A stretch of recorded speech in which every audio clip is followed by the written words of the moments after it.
If you are someone that dreams of owning a Chanel handbag or is saving up to buy one, then I just want to let you know.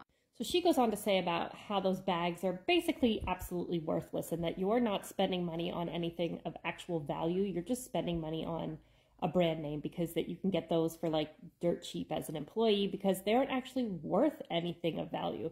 And that is something that had happened to me perspective wise once I started to make a lot of money. It wasn't that I realized things were poorly made or anything like that or cheaply made and just not worth their value.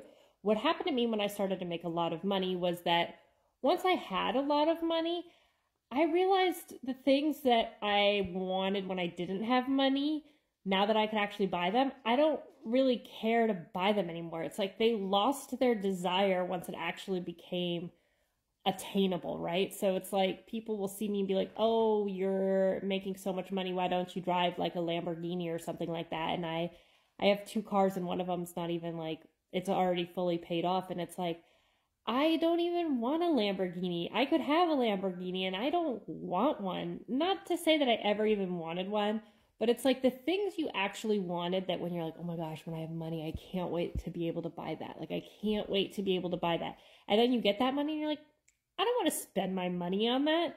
It's such a funny switch in your head, like a perception switch of now that you have the money, you realize that those aren't things that you actually even wanted. It was just the idea of it. And that now that you can buy it, it's not worth it for you anymore. So it's interesting to see. And I'm curious if any of you guys think like this too. And she brings up a good point about those Chanel bags where it's like, you're not buying it just because it's like a good quality bag. You're just buying it as status. You're literally paying for status.